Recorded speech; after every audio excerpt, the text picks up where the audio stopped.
All right, Michael over here. We're going to get into uh, two of the pieces today that you have as options for the rhetorical analysis. And I kind of wanted to walk you through these a little bit so that you would have a little bit of a grounding and maybe think about how to approach these. So I want to start with JFK's inaugural address. And if you haven't watched the video or read it, I would suggest that you go ahead and do that and then come back to this. There are any spoilers per se, but I would prefer that you read it or watch it and try and figure out what strategies Kennedy is using before you watch or listen to this video lecture. So I just want to start with kind of the soapstone business. And I know in a previous video, I sort of talked about, okay, so the speaker here is not just John F. Kennedy as a person, it's all of the things that go along with who he was at the time. JFK being the newly elected president, it being right in the middle of this sort of beginning of the Cold War, all of these tensions going on around the world, and that really helps us understand what he's addressing, who he's addressing, and why.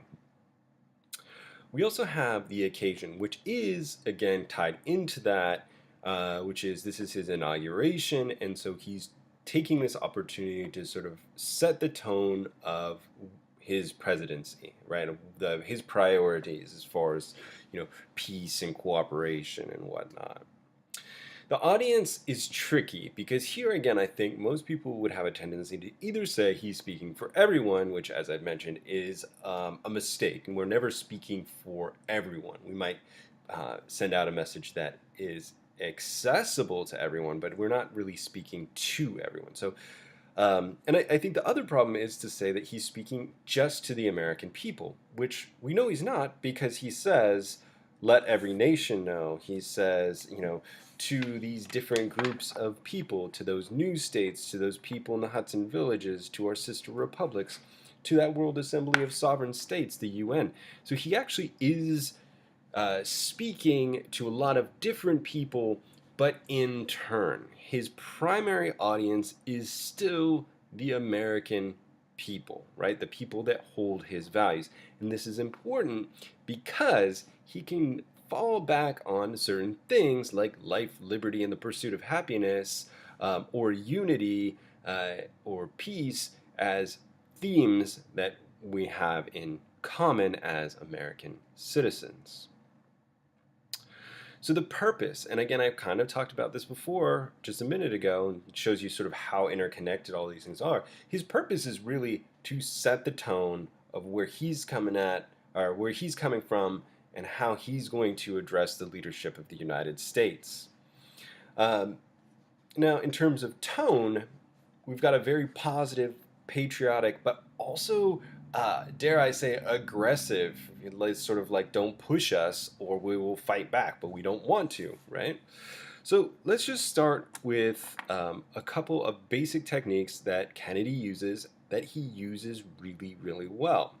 So the first one is word choice. So if we look even at the first line, we observe today not a victory of a party, but a celebration of freedom. So again, celebration of freedom is likely to draw in his audience and make us think, yeah, we're celebrating our freedom and what it means to be Americans.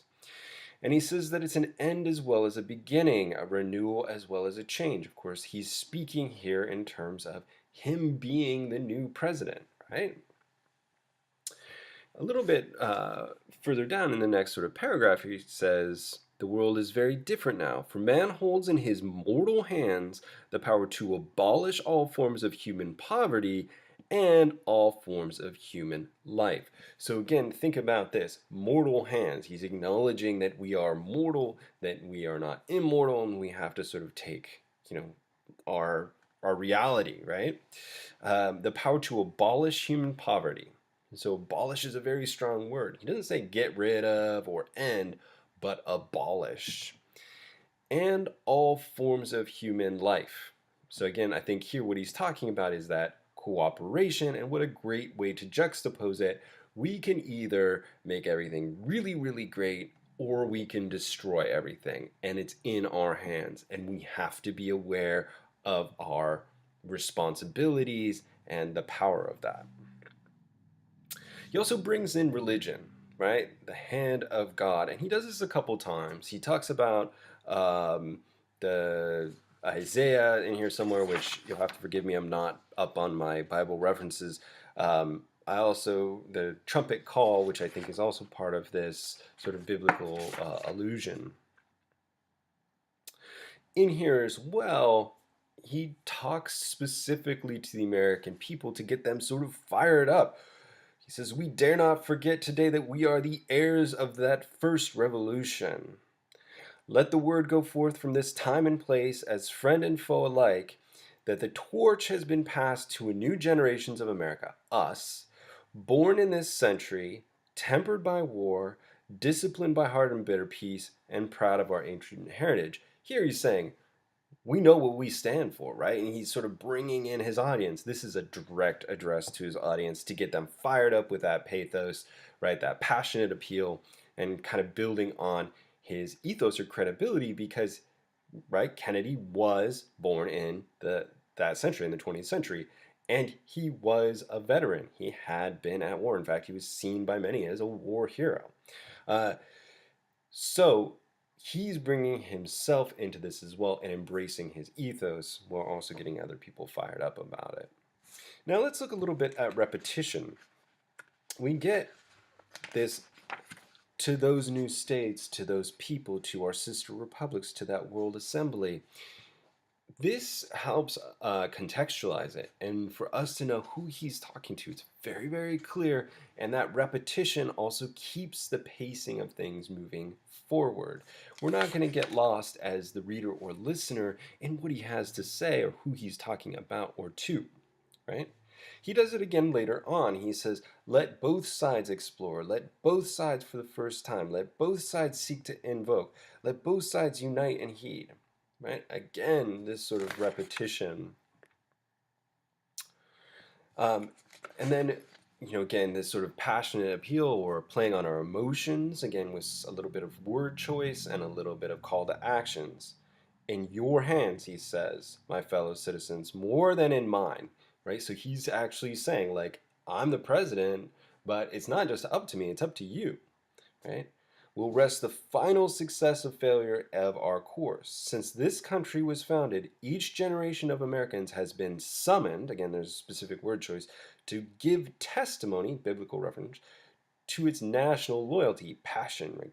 Digging into our patriotism. The graves of young Americans who answered the call to service surround the globe. So again, how else can I drive home if I'm Kennedy?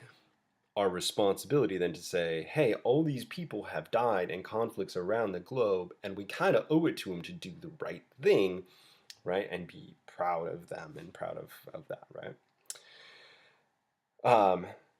And then, again, in the last bit here, we get freedom and righteousness, right? And more word choice, forging alliances, and then the last little bit, again, we get perhaps the most famous lines of this speech and repetition. So, my fellow Americans, ask not what your country can do for you, ask what you can do for your country. My fellow citizens of the world, ask not what America will do for you, but what together we can do for the freedom of man. Finally, whether you are citizens of America or citizens of the world, again, broadening out here audience, now he's addressing, I guess I have to eat my own words, he is kind of addressing everybody.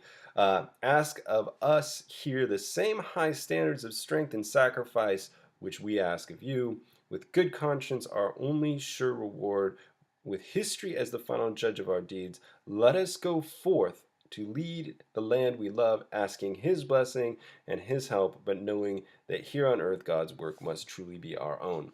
So again, ending with that religious appeal, which again, Kennedy is aware that at the time, a good percentage of America, or maybe not percentage, but at least in identity, was Christian, whether or not that was true or just what was espoused in the media. So what we've done there is actually to break it down.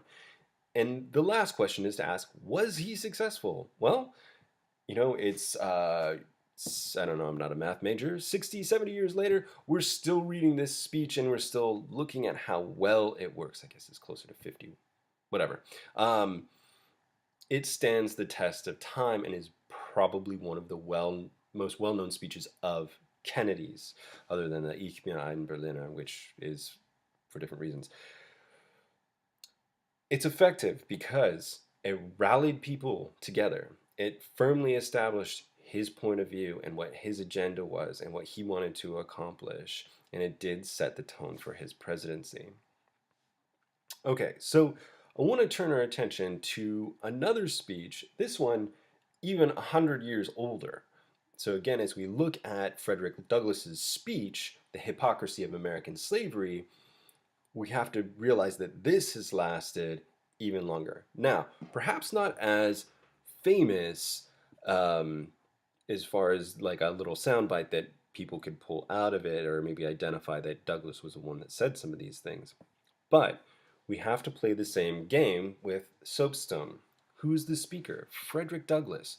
Why is that important? Well, he was born a slave in Maryland, and he essentially became one of the most prominent black leaders of the United States at the time. He was largely self-educated. The narrative of the life of Frederick Douglass is something read in high schools to this day.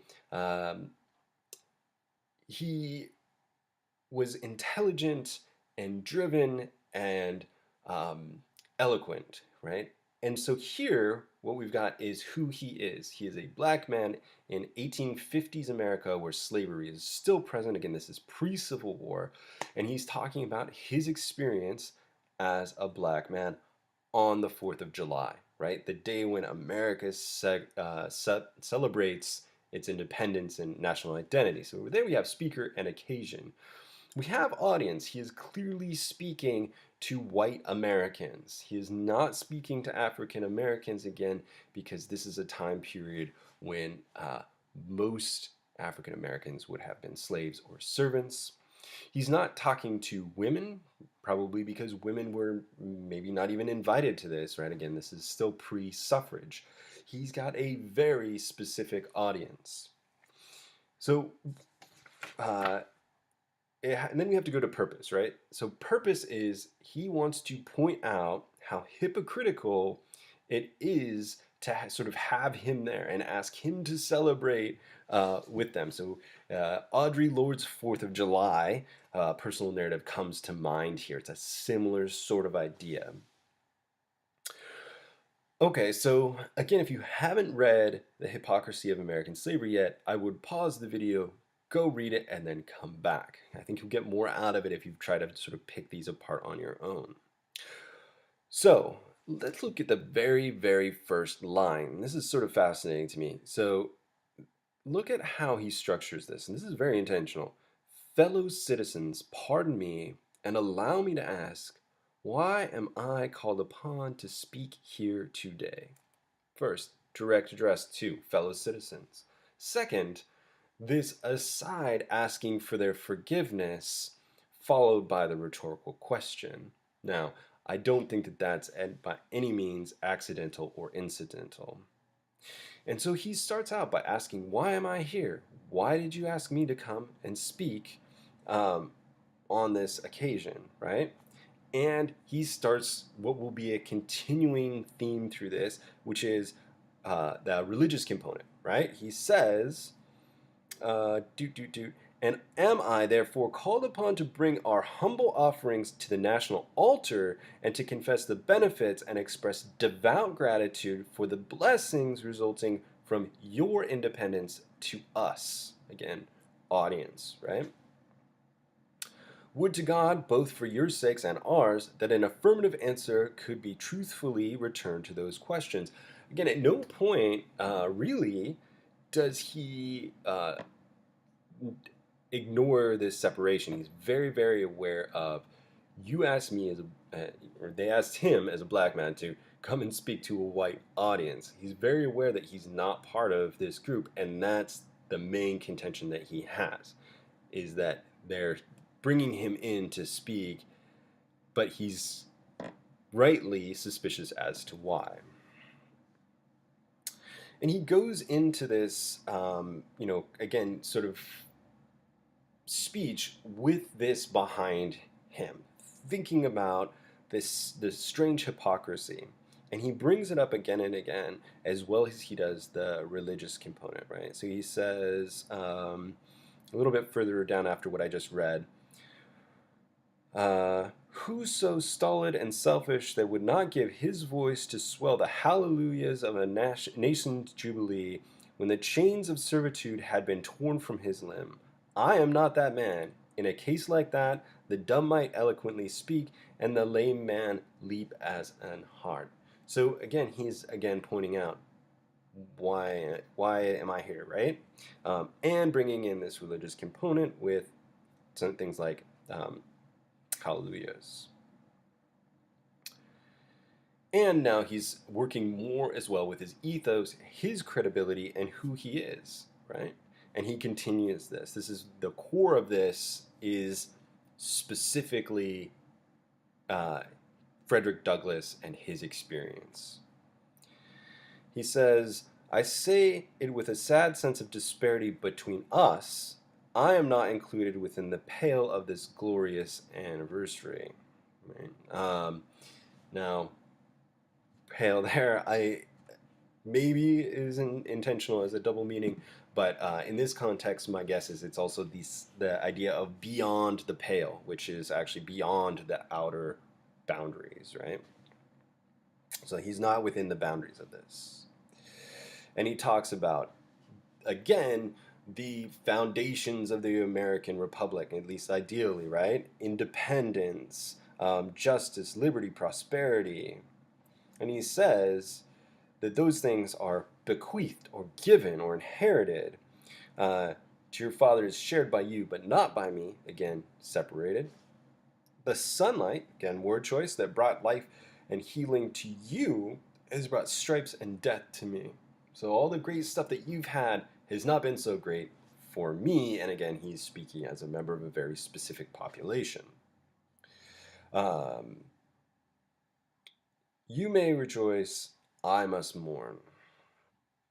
Right? Now it's interesting because even though he's pointing out the difference between his audience and himself, he's also aware that they're fellow citizens because he is a citizen of the United States, so that is something that they have in common, right?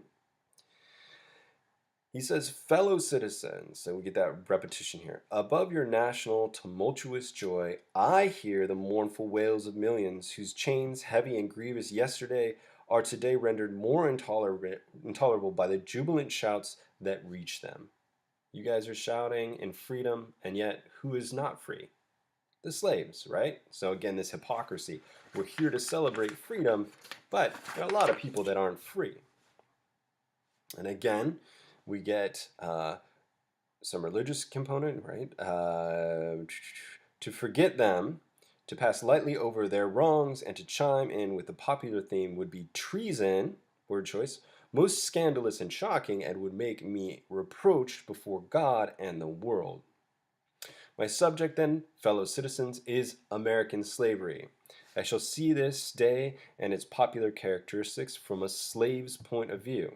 Again, remember, Douglass' ethos, he was a slave. He's a freed slave, but it was not easy. It's not like, you can look into his biography, but more word choice here too, hideous and revolting. America is false to the past, false to the present, and solemnly binds herself to be false to the future. That's pretty damning, right? In fact, in this next part, and I'm going to go ahead and read the whole part because I think this is an amazing piece of writing here just to look at as a piece of writing, if not to look at the rhetorical analysis. He says, Standing with God and the crushed and bleeding slave on this occasion, I will, in the name of humanity, which is outraged, in the name of liberty, which is fettered, in the name of the Constitution and the Bible, which are disregarded and trampled upon, dare to call in question and to denounce, with all the emphasis I can command, everything that serves to perpetuate slavery, a great sin and shame of America. I will not equivocate, I will not excuse. I will use the severest language I can command, and yet not one word shall escape me that any man whose judgment is not blinded by prejudice, or who is not at heart a slaveholder, shall not confess to be right and just. That is pretty amazing. Not only is it direct and to the point, the language and the wording is powerful, the emotion behind it is powerful. He also has this nice sentence structure with in the name of humanity, which is outraged, in the name of liberty, which is fettered. So we get that repetition again, right? And bringing in sin and religion again. He's also here addressing the audience, and it's a pretty clever rhetorical strategy to say, if you don't agree with me, then you are basically no better than a slaveholder. Now, if he's speaking to free white men who want to abolish this, and he's speaking about freeing the slaves on the day that Americans celebrate freedom, that is a perfect opportunity, right? He goes on, right, to talk about the hypocrisy and irony of why we even had to argue that black people deserved rights anyway. And he does this kind of starting partway through, and he carries it on for quite a while. He says, the manhood of the slave is conceded. It is admitted in the fact that Southern statute books are covered with enactments forbidding, under severe fines and penalties, the teaching of the slave to read and write. So if you have to have a law there, you have to sort of count them as men, right? He says, when you can point to any such laws in reference to the beasts of the field, then I may consent to argue the manhood of a slave. So he's sort of pointing out, like, it's actually silly to have these arguments. Would you have me argue that man is entitled to liberty? Again, word choice, rhetorical question. That he is the rightful owner of his own body. You already declared it. So again, he's also pointing out here the logical fallacy in the argument for keeping slaves, right? He goes on and basically takes apart the counter argument or the argument against him. And he does something similar to Kennedy here towards the end, which is this sort of call to action. Here, right towards the end, he says, at a time like this, scorching irony, not convincing argument, is needed. Oh, had I the ability and could I reach the nation's ear, I would today pour out a fiery stream of biting ridicule, blasting reproach, withering sarcasm, and stern rebuke. Again, this list, right? For it is not light that is needed, but fire. It is not the gentle shower, but thunder. We need the storm, the whirlwind, and the earthquake. The feeling of the nation must be quickened. The conscience of the nation must be roused. The propriety of the nation must be startled. The hypocrisy of the nation must be exposed. And its crimes against God and man must be denounced. So again, playing on emotions, playing on this sort of what is a happy occasion for all of the white people is not by any means a happy occasion for the black people, especially those that are still slaves, and would be bittersweet for somebody like Fredrick Douglass, who is a freed slave, knowing that he escaped something brutal, right?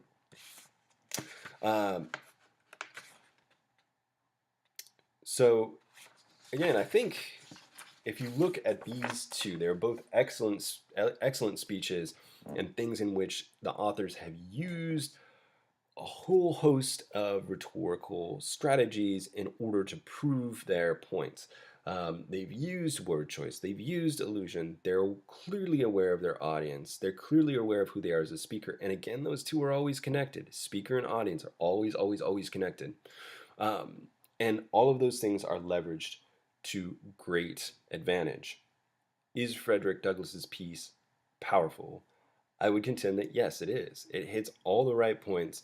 I can't even read it today without feeling like his passion and anger and frustration. Um, and it's again, it's something that is well over 150 years old at this point, and yet we still read it and it still resonates, right? Which is again the hallmark of a good speech.